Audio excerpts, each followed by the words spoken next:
យើងខ្ញុំជួយសិក្សាតម្លៃគណនាតម្លៃដឹកជញ្ជូនពីចិនរហូតមកដល់ភ្នំពេញធ្វើការសិក្សាទៅលើការបង់ពន្ធផ្សេងៗជូនទៅបងប្អូនទាំងអស់គ្នាតែម្ដងជម្រាបសួរបងប្អូនអតិថិជនទាំងអស់គ្នាតើលោកអ្នកពិបាកនៅក្នុងការទិញទំនិញពីចិនមែនអត់ខ្វះទំនុកចិត្តខ្វះក្រុមហ៊ុនដែលអាចជួយធ្វើការបញ្ជាទិញជូនលោកអ្នកទាំងអស់គ្នាឥ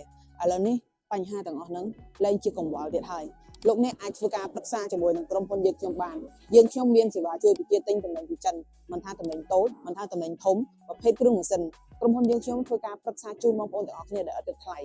យើងខ្ញុំជួយសិក្សាតម្លៃគណនាតម្លៃដឹកជញ្ជូនពីចិនរហូតមកដល់ភ្នំពេញធ្វើការសិក្សាទៅលើការបង់ពន្ធផ្សេងៗជូនទៅបងប្អូនទាំងអស់គ្នាតែម្ដងបើសិនជាបងប្អូនទាំងអស់គ្នាកំពុងតែខ្វះជាមួយនឹងដៃគូដែលមានទំនុកចិត្តនៅក្នុងការទិញទំនិញពីចិនបងប្អូនទាំងអស់គ្នាសូមធ្វើការទំនាក់ទំនងមក page របស់យើងខ្ញុំឥឡូវនេះយើងខ្ញុំនឹងធ្វើការប្រឹក្សាលម្អិតជូនបងប្អូនទាំងអស់គ្នាដែលអត់គិតថ្លៃបច្ចុប្បន្ននេះទីតាំងរបស់យើងខ្ញុំមាន3សាខាសាខាទី1ស្ថិតនៅក្នុងបរិយាពិភពថ្មីជូបា2សាខាទី2ស្ថិតនៅផ្លូវ134ក្រោយសាដេប៉ូសាខាទី3គឺនៅផ្លូវព្រៃសរកែងស្តុបវត្តរិស័យសាញបងប្អូនក៏អាចអញ្ជើញមកដល់ទីស្នាក់ការរបស់យើងខ្ញុំផ្ទាល់ដើម្បីពិភាក្សាជាមួយនឹងក្រុមការងាររបស់យើងខ្ញុំបានផងដែរបើសិនជាលោកអ្នកកំពុងតែខ្វះដៃគូដែលអាចជួយបញ្ជាទិញទំនិញពីចិន